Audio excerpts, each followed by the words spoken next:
Picture a child born centuries ago with almond-shaped eyes, a gentle smile, and a slower developmental pace.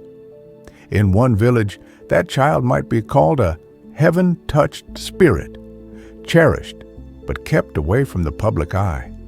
In another, the same child might be hidden, erased, or never spoken of again. The history of people with Down syndrome is a quiet record of humanity's deepest biases, mixed with surprising compassion.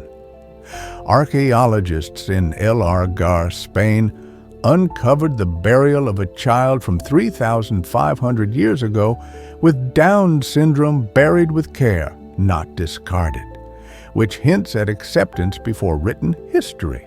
But medieval Europe tells a harsher story. Obsession with pure bloodlines meant children with visible differences were often locked away or written out of noble genealogies. By the Renaissance, superstition exploded. Some communities whispered that these children were changelings, swapped by forest spirits, an attempt to understand what science could not. The Victorian era introduced institutions which were sold as mercy, but often became prisons, overcrowded, understaffed, and designed to remove disabled people from society's sight. Early medical theories were crude and harmful.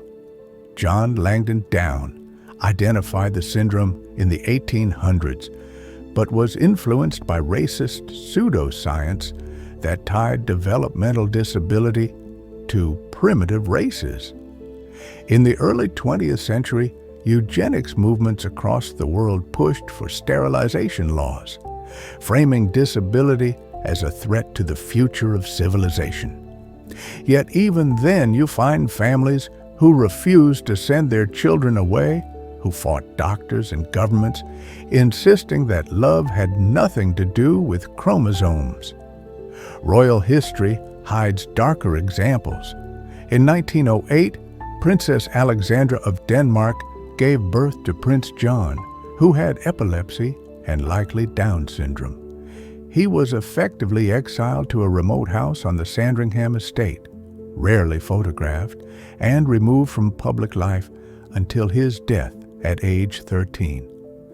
In 18th century France, nobles quietly sent children with developmental disabilities to hospices, which were basically hidden hospitals that kept families' reputations intact. After World War II exposed the brutality of eugenic ideology, attitudes slowly shifted.